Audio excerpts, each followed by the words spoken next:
नमस्कार, बहुत स्वागत बार हुआ सबके सब दर्शकन के बहुत नमस्कार। हम आपके साथ आशुतोष चतुर्वेदी। बात हुई आज नवादा के। भैया नवादा में महादलित बस्ती के पूरा आग के हवाले कर दिल बा। कैसन राजनीति जन बा गरमा गेल बा बिहार में, एक जानल जाए। ग्राउंड रिपोर्ट भी हम रहुआ सबके लेके चलब नवादा भी हो जा। आदित्य वैभव हमारे जो संवाददाता बड़े सहयोगी वो पूरा रिपोर्ट बताई है। आज स्टूडियो में अनिल सिंह जी आगे बढ़े। नमस्ते। सुजीत जी पटना से जुड़ गए बनी। सुजीत जी नमस्ते। नमस्ते नमस्ते। तो सब दर्शकन से अब अनुमति लेके शुरू कर जाओ। आ सब दर्शक जल्दी जल्दी जुड़ा लो भैया, जल्दी जल्दी जुड़ा लो। आप पूरा अपन राय मशविरा लिखिए लो। पहले बार से तुरंत कमेंट शुरू की जोन घटना के लेकर बा, रोष बा, आक्रोश बा, का सियासत बा, का पंचायत बा, ये सब कुछ तन लिखल हो। तो बिहार के जो एक्सपर्ट बा, उत्तर प्रदेश बिहार जितना भी भोजपुरिया अपन बारह लो। सबसे पहले हम आदित्य वैभव के पास चलब। आदित्य, ओजा जोन घटना पर जाके पूरा अपन मुआयना कैला, देखला कि कितना बस्ती में कितना नुकसान पहुंचल। भाई अरसा लग जाला आशियाना तलाशे में, आशियाना बनावे में, एक एक तिनका जोड़ के, एक एक पाई जोड़ के, लेकिन एक सेकंड में फूक के बर्बाद कर देला। छत के उके नहीं खे, बच्चा हो जा रोवत हो, सब कुछ देख ले होगा। तनी आंखों देखी घटना के अपन दर्शकन भाइयन के बतावा कि का भइल बा, आ राज्य सरकार का एक्शन लेलस, के करे में गलती बा, का सियासत होता है, सब कुछ बताओ। आशुतोष, अगर बात शुरू से कही जाए तो सबसे बढ़िया रही, काहे कि ई सब शुरू भइल रहे एगो भूमि विवाद से, जेकर केस रजिस्टर कइल गइल रहे 1995 में। हमरा सकनी के बताइल गइल बा कि ई जो केस बा अभी भी व्यवहार न्यायालय नवादा में पेंडिंग बा। सबसे बड़ा बात ये पूरे मामले में ये बा कि जिला प्रशासन खुद ये बात के एक्सेप्ट करता कि यहाँ एगो भूमि विवाद है, यहाँ सरकारी जमीन पे कुछ आदमी दावेदारी करत रन सर, लेकिन ये चक्कर में दो पक्ष के बीच में तनातनी के घटना 2015 के बाद से बहुत रेगुलर बा। और हम बताएं कि पिछला एक महीना में इस तरह के कई बार तनातनी के घटना भइल रहे, लेकिन पुलिस प्रॉम्प्टली एक्ट नहीं खे करल। और सबसे बड़ा बात ई भइल कि जब वहां पे हमलावर लोग पहुंचलन, लोग पूरा हथियार बंद होके और फायरिंग वोरिंग की आवाज आवत रहे, तो उस समय जब स्थानीय नागरिक फोन कैलन सन स्थानीय थाना के, जो मुफस्सिल थाना पड़ेला नवादा जिला के, कोई अबे न कैल। 1 घंटा तक पूरा ड्रामा भइल। यहाँ सब पेट्रोल लगा के घर मकान फूक देलन सन, और ओके बाद पुलिस आयल, दमकल आयल, और के बाद प्लास्टिक पन्नी के जिला प्रशासन व्यवस्था करा देलस और चूड़ा गुड़ दे देलस कि बाबू खा ल तोहनी। ई तब भइल रहे जब ज्यादातर घर में खाना बन चुकल रहे, कई जगह बच्चा लोग खा रहे लोग, लेकिन बड़ा आदमी सब जो नौकरी चाकरी करके आवेला लोग या बाजार उजार करके हाट करके आवेला लोग, वो लोग के खावल बाकी रहे। अब बताओ तनी कल दिन में का भइल। दिन में सबसे पहले अइलन बिहार के मंत्री बाड़न रत्नेश सदा, वो अइलन आके कहलन कि पुलिस बड़ा प्रॉम्प्टली आ गई रहे और कहलन कि हम प्रधानमंत्री आवास योजना में है, एक के पक्का मकान वो दिलवा दे। ई बात पे वहाँ के जो स्थानीय नागरिक रहे एकदम बिफर पड़ले। 3-4 गो मेहरारू लोग साफे मुंह पे बोल देली सर कि हमनी फोन करत रहनी है, जा आइल है ना, 1 घंटा बाद आइल है, सब बर्बाद हो गई है उतना में। अब एक के बाद ये पूरे मामला पे ना सियासत एकदम लगातार आशुतोष मैंने होता, बिहार से लेके दिल्ली तक होता। सबसे बड़ा बात ये बा कि कांग्रेस पार्टी के 2 गो बड़ा नेता मल्लिकार्जुन खड़गे और राहुल गांधी 2 संख्या लिखे सोशल मीडिया पे। केहू के हिसाब से 80 मकान जलल रहे, केहू के हिसाब से 100 मकान जलल रहे। हम जाके गिननी है 2 दर्जन मकान जलल रहे, और आंशिक डैमेज मिला के भी 34 मकान ऐसा रहे जेकरा में थोड़ा या पूरा डैमेज भइल रहे। ठीक बा आशु। अब एक के बाद आज राजद के प्रतिनिधि मंडल गईल, वहां पे लोग बाग से बात कहलस सब। यही बीच कल एडीजी लॉ एंड ऑर्डर के भेजल गईल रहे मुख्यमंत्री नीतीश कुमार के तरफ से कि जाके जायजा ला, समझा कि वहां का इन्वेस्टिगेशन होता। तो आज वो इन्वेस्टिगेशन में एक नया पहलू आयल है कि 15 आदमी के गिरफ्तारी तो पहले हो गई रहे, लेकिन मुफस्सिल थाना के एसएचओ जेकरा गलती के चलते प्रॉम्प्ट रिस्पांस ना भइल, इतना तमाशा हो गई, ओकरा लाइन हाजिर कर देल गई बा। तो ई आशु रवस लोनी समझ सकी न जा कि किस तरह से जिला प्रशासन अब चीजों के मैनेज करे के चाहता, लेकिन जो एक्चुअल बात बा कि तीर कमान से निकल गई बा और कितना आदमी के आशियाना पूरी तरह से उजड़ गई, छीन गई। आशु ठीक बा, राजनीति अपनी तरफ चला होत रही, राजनीति का तो काम है, राजनीति हो गई, लेकिन ऐसा कैसन आदित्य ऐसा कैसन राहजनी बा कि मतलब जेकर लाठी ओही के भैंस, केहू उठल केहू के घर जाके जला देहल। तुम्हारे रिपोर्ट शायद हम देखत रहनी है, एगो आदमी का हम बात सुनले रहनी है कि वहां से जब आग उग लग गई, बंदूक का गोली वोली चल गई, तो ओकर बाद बीचे में फोन कैला, शायद पुलिस के एगो टुकड़ी आए, लेकिन देखत रहे कि भाई गोली चलत है तो गोली के बीच में हम ना जाए, वो फरार होके फिर। जब नवादा शहर से मुश्किल से 1 किलोमीटर दूर के जगह बा, हम तक कहते हैं कि केहू अनहरो आदमी रही ना तो लौकी की वहाँ इतना धुआं जलत है भैया, वहाँ चला रक्षा कल जा। लेकिन ये बताओ कि ये जो संघर्ष रहा भले भूमि विवाद का बा, ई का महादलित समुदाय की बीचे बीच का संबंध ये संघर्ष बा कि इनमें यादव जी लोग कुजल बा लोग पिछड़ा वर्ग का? जी आशु, अगर पूरा तहकीकात के बाद अगर देखल जाए तो अभी तक जो पूरा बात सामने आयल बा, ये पूरा अग्निकांड में जिन लोगन के मकान जलाइल गईल बा उ लोग बड़न लोग रविदास और मांझी समुदाय के। जे लोग पे आरोप लगल बा या कह कि जितना 15 लोग अभी तक गिरफ्तार कईल गईल बड़न सन, ओहमे सबसे ज्यादा संख्या है पासवान समुदाय के लोगों के। ओके बाद चौहान बड़न सन नोनिया कहाला या बिहार में, और आखिरी में यादव के संख्या बा। लेकिन इसमें इहो बात एगो बहुत बड़ा बा कि जितना स्थानीय नागरिक से बात कईल गईल है और चाहे पुलिस से बात भइल है, तो ये बात एकदम तय बा कि कम से कम एक बस के साइज के लोगों के संख्या रहे, जो भीड़ रहे वो कम से कम एक बस में फिट होए वाला भीड़ रहे। तो वो तो मतलब 70-80 संख्या के अगर टोटल गिरफ्तारी हो जाए तब वो जो सैंपल वो जो सैंपल स्पेस हुई आशु, वो एकदम सही हो, ओ से पता चली कि आखिर सामुदायिक जो डिविडेंड बा वो किस तरह से बटल बा। लेकिन अभी जो गिरफ्तारी भइल बा एमे सबसे ज्यादा पासवान समुदाय के लोग बड़न सन। आई सबसे बड़ा बात है कि अभी हाल फिलहाल के स्थिति परिस्थिति या सामाजिक परिप्रेक्ष्य में दलित वर्सेस दलित टाइप के लड़ाई हो गई बा, अपने आप में एगो नया ये चीज दिखाता। बिल्कुल, हमेशा सुजीत जी अब रुक करे के हमनी के पटना के वजह राज्य सरकार का हरकत में का एक्शन में वजह तो मंत्री साहब गए रहे हैं, आदित्य बताओ तरह कि वो खुदे घेरा गए रहे हैं, जवाब देते रहे पीएम आवास के लेके, तो वजह तो कुल महिला वहिला खुदे उन पर भड़क गई लो। तो ये में का लिपापोती होता का पहला बार ऐसे मैंने ज्यादातर लौकेला के चला दलित के उत्पीड़न खातिर सवर्ण पर आरोप लग जाता, लेकिन ये दलित वर्सेस दलित चलता, पिछड़ा वर्ग चलता, एक दूसरे के ही घर फूकत रह लो, जमीन के कर बाऊ तो सरकार तय हुई, लेकिन कब्जा ठेकेदारी कुल सब को लेके सबसे बड़े एमे बा छोट छोट जन बच्चा बारे सा उन्हीं के कुछ पता नहीं खे कि का चल बा, लेकिन वो बेचारा छत के हो गए सा। तो ऐसे दुखद ऐसे त्रासदी 21वीं सदी में का हो सकेला। अब फिर से केंद्र में बिहार के नवादा जैसे शिक्षा के क्रांति कल जाता रहा आसपास के पूरा हिस्सा मिला के, लेकिन का स्थिति बा दयनीय एकदम। सुजीत जी देखिए, मीडिया में खबर छपेला, मीडिया के तो जो सेट बनावल बा पहले से, दबंगों ने 80 घर में आग लगाई। सारा ऐसी मतलब जितना अखबार रहे सब अखबार में ये छपल, सब लोग चौंक गए कि भाई दबंग फिर से कहीं हुए तो सवर्ण लोग तो नहीं थे। बिल्कुल बाद में संदेश कि भाई तो दलित वर्सेस दलित के लड़ाई बा, और वही बीच में जीतन राम मांझी बा केंद्रीय मंत्री, उसको अगले के यादव लोग के हाथ कुछ यादव के नाम आयल बा, 28 लोग जे नामजद बा, 15 के गिरफ्तारी भइल बा, तो में कुछ यादव के नाम बा, पर संख्या रहे 100 के करीब में, जैसे कि आदित्य बता रहा बने। तो कहे के मतलब कि पहलू भी बात है। दबंग के जब परिभाषा बिहार में बदल गई बा, पहले वाला जो दबंग ने लगाई आग तो कोई और मतलब समझल जाते रहे, अब कुछ और समझल जा रहा है। तो निश्चित तौर पर ये घटना काफी दुखद बा, लेकिन एक घटना के पहलू के भी जानल बहुत जरूरी बा कि आखिर घटना भइल क्यों। देखिए, जमीन विवाद बिहार में बहुत पुरान है। यहाँ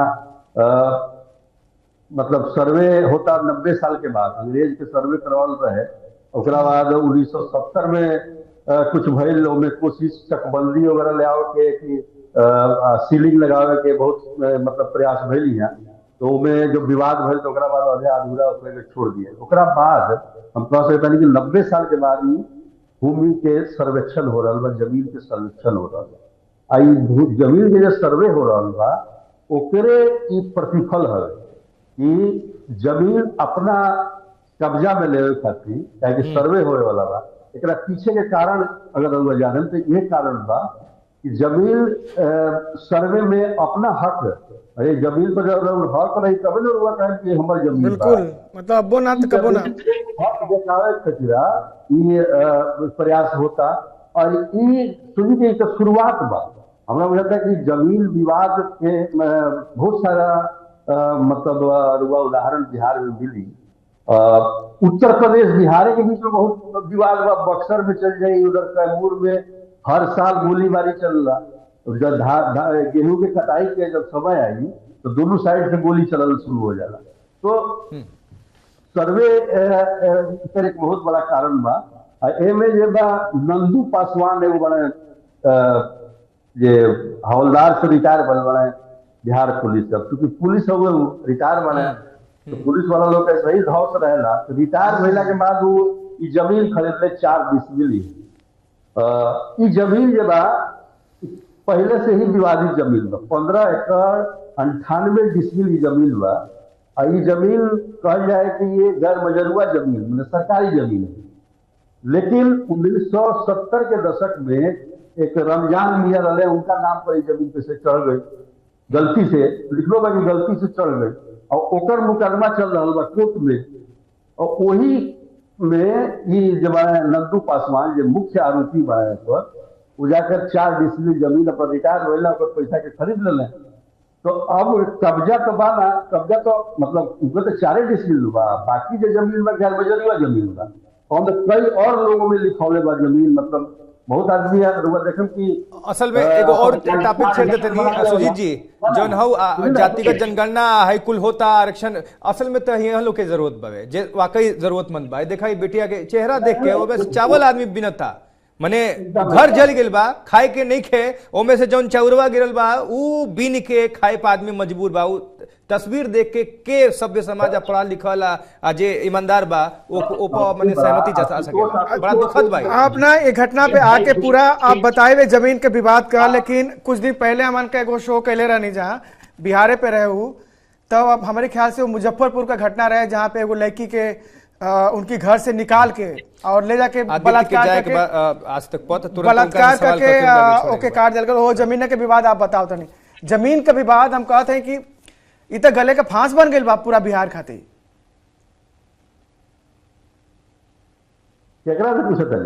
आपसे जमीन के फांस ना भाई कोई अगर मान लो कि कोनो शरीर में कोई तो आदि काल से नहीं एक सर्वे की बात भेजा ना कि हमके पहले चाहिए इस पर कब्जा चाहिए ना तो जमीन के और हो जाए। तो सोच बा आम आदमी के सोच बा कि हमरा कब्जा में रही तो हमरे हो। तो वो तो आम आदमी ये बात जमीन तो होबे कर लगे जोर जबरदस्ती जगह लगे ताकत बा वहीं के जमीन हो बिना ताकत के जमीन ना मिलेला। सरकार बहुत भूमिहीन बा है उनका के 3-3 डिसमिल जमीन दे के दिलहू बा बहुत जगह, लेकिन ओकरा कब्जा करा के बसाव एक बहुत बड़ा समस्या बा।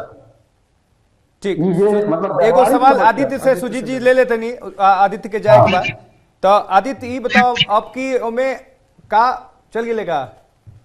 चलो आदित्य बुझाता कि लेकिन नहीं बताएं कि कानून व्यवस्था कोनो चीज होला कि ना आपकी प्रदेश में। जैसे हम घटना के जिक्र करते हैं कि एगो दलित लड़की का बलात्कार करके के मार दिया गया। यहाँ नवादा में भले ही दूगो महादलित समुदाय के बीच में भइल बा। कानून कोनो चीज होला ना, कानून का हम समझते हैं कि सिपाही दरोगा पुलिस हर जगह ना रहेला, लेकिन कम से कम कानून का प्रशासन का एगो दहशत होला, एगो डर होला।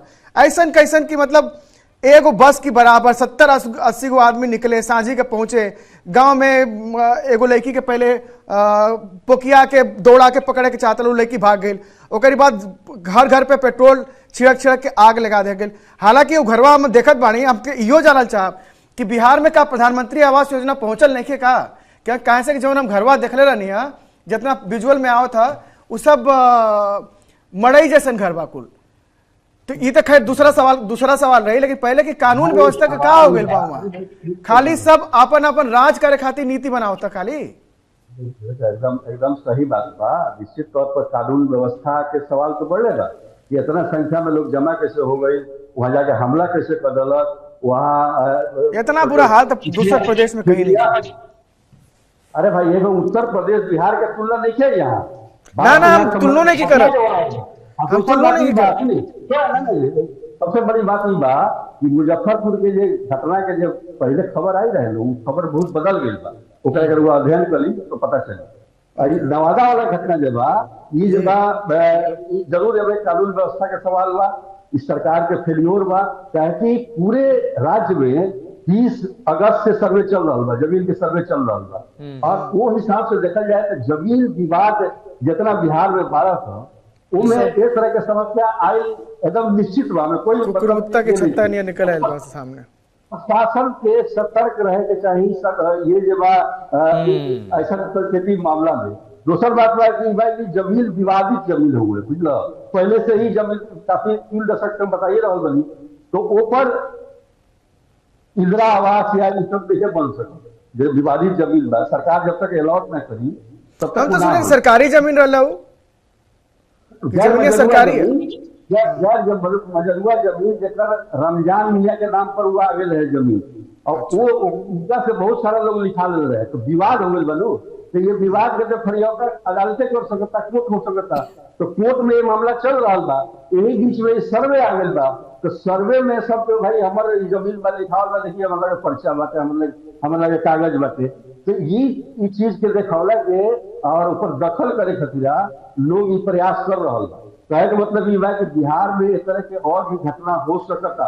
तो अब जो जे के आशियाना जलल हाव पे मंत्री जी लोग का कहते रहे और राज्य सरकार उनमें मने वहाँ लोग के आवास वगैरह प्रोवाइड करे के कोनो बात चलता। कैसे कि हम स्टेटमेंट बात सुनत नहीं है, तो पीएम आवास के जैसे मंत्री नाम ले हो जा भड़क के लिया से मेरा रू। देखिए अभी तो सबके हमारे 21 को चेक बताइल 1,05,000 के सबके घर बना। हमारा वजह से यही लगले उन लोग के हो सकता है कि जमीन भी आवंटित हो जाए जहाँ पर इंदिरा आवास इतने के कुछ राशि मिले 2.5 लाख के बातें अभी इंदिरा आवास योजना के तहत जो पैसा मिलेगा तो इनमें मिल सकता था, इनमें कोनो ये देखे। और सरकार के जे हम तो ये कहें कि मतलब सर्वे करा रहा बा सरकार, लेकिन जे हिसाब से तैयारी होए के चाहिए, जे हिसाब से इतना बड़ा ये काम हो रहा बा और इतना दिन के विवाद बा, कोई कई पीढ़ी के विवाद चल रहा बा जमीन के लेके, ओकरा के सुलझावे खातिर जे तरीके के तैयारी सरकार के करे के चाहिए वो सरकार लेके कैले और बिना तैयारी के हमें बुझाता है कि सर्वे हो रहा है। बहुत सारा चीज बाद में पता चलता, लोग दाखिल खारिज करावे के लिए लाइन लगौले बा, तो वंशावली बनावे लगौले बा, पूरा बिहार में अफरा तफरी का माहौल हो गई बा। मुख्यमंत्री कहलेगा कि भाई ला ये जो बा 1 साल तक, अगला साल जुलाई तक एकरा के पूरा कर देगा भाई सर्वे। उप मुख्यमंत्री कहता है ना जब तक पूरी तरह से विवाद समाप्त ना हो जाए तब तक सर्वे चलेगा। तो मैंने कंफ्यूजन की स्थिति एक तरह से चलिए सर्वे के बाद तो ठीक बात चली ना चली भूमि विवाद। लेकिन हम ये जानना चाहते हैं कि कहल जाला ना कि बोवा पेड़ बबूल का तो आम कहाँ से खैबा।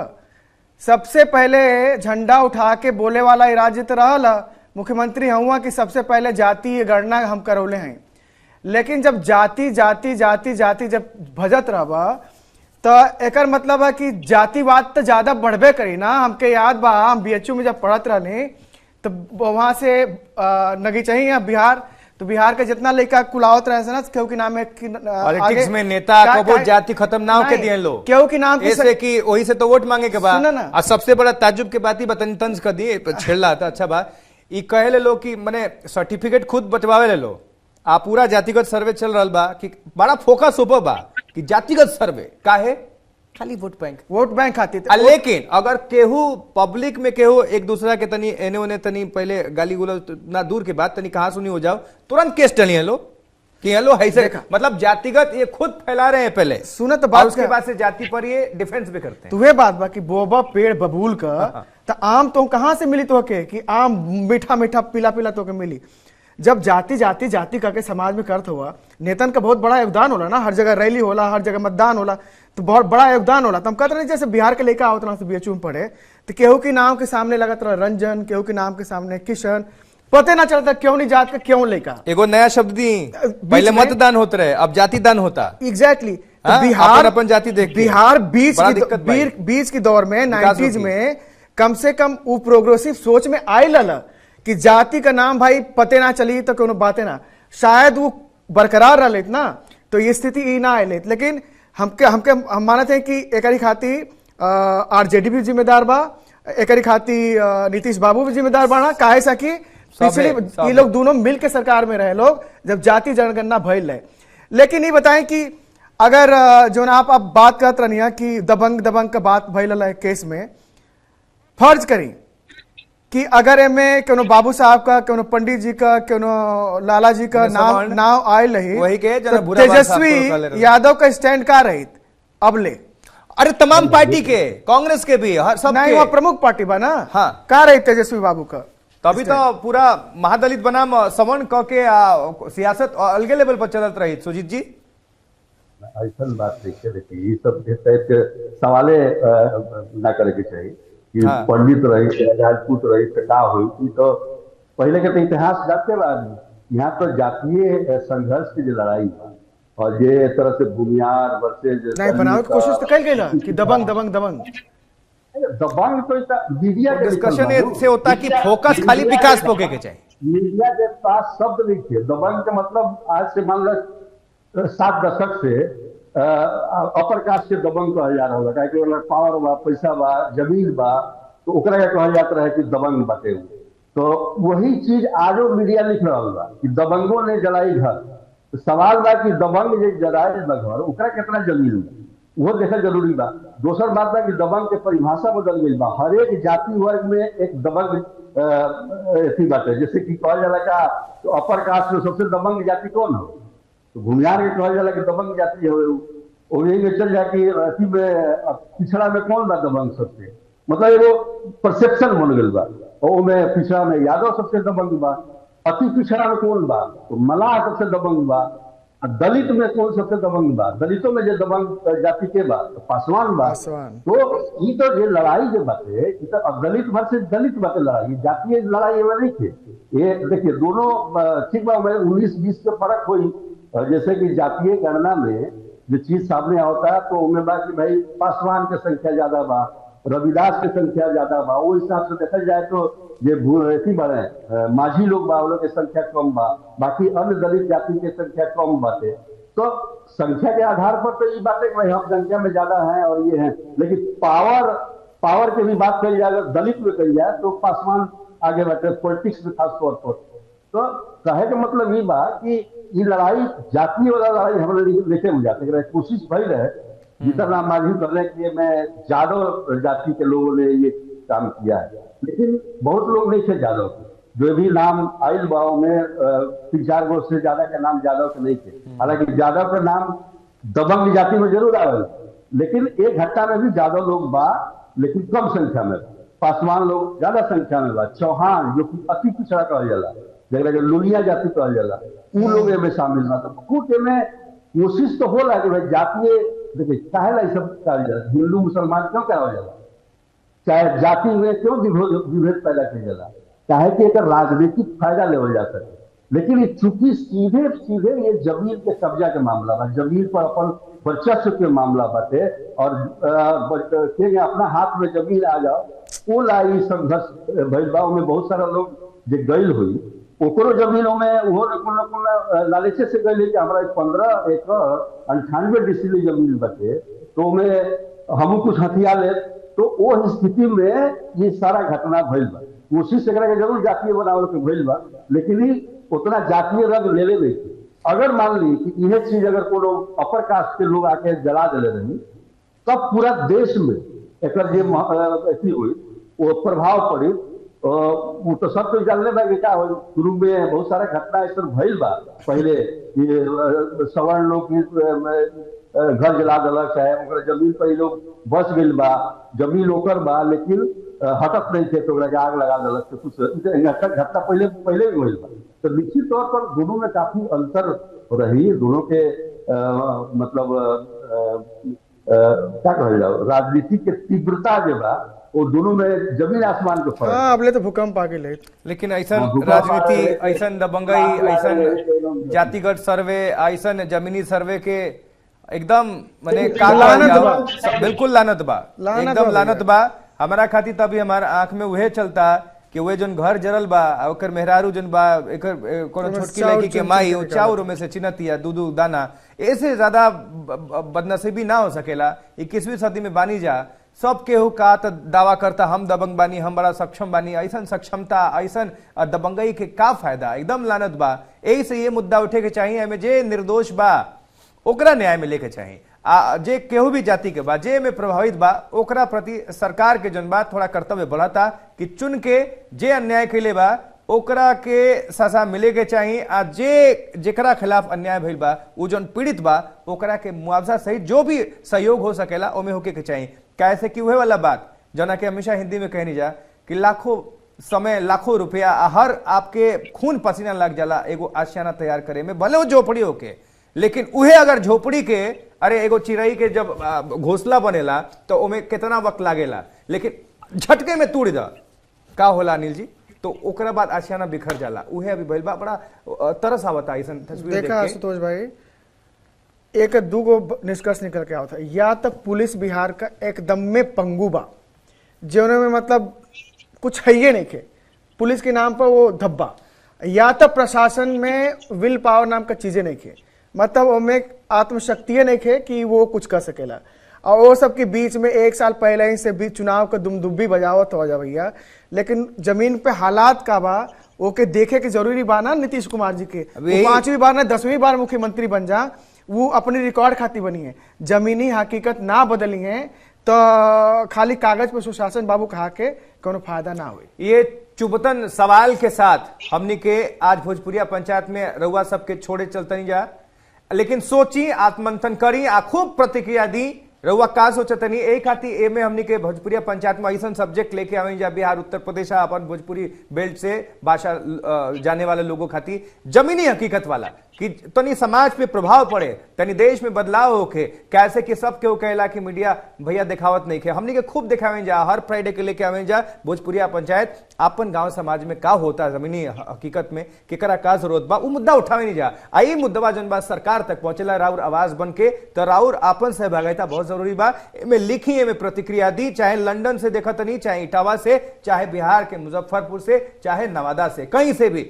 रउआ सब के बहुत बहुत धन्यवाद, आभार कार्यक्रम के हिस्सा होके खातिर। अनिल बाबू बहुत बहुत धन्यवाद, सुजी जी बहुत बहुत धन्यवाद, आदित्य बाबू जुड़े रहे हैं नवादा की रिपोर्ट बतैला बहुत धन्यवाद। आप सब दर्शकन के बहुत आभार। हमरा आशुतोष द्विवेदी के दी इजाजत, देखत रही आज तक, बहुत नमस्कार। फिर मिले के अगला एपिसोड में भोजपुरिया पंचायत में, तब तक खातिर एगो म्यूजिक तब बन जाता चली मन ना रहा।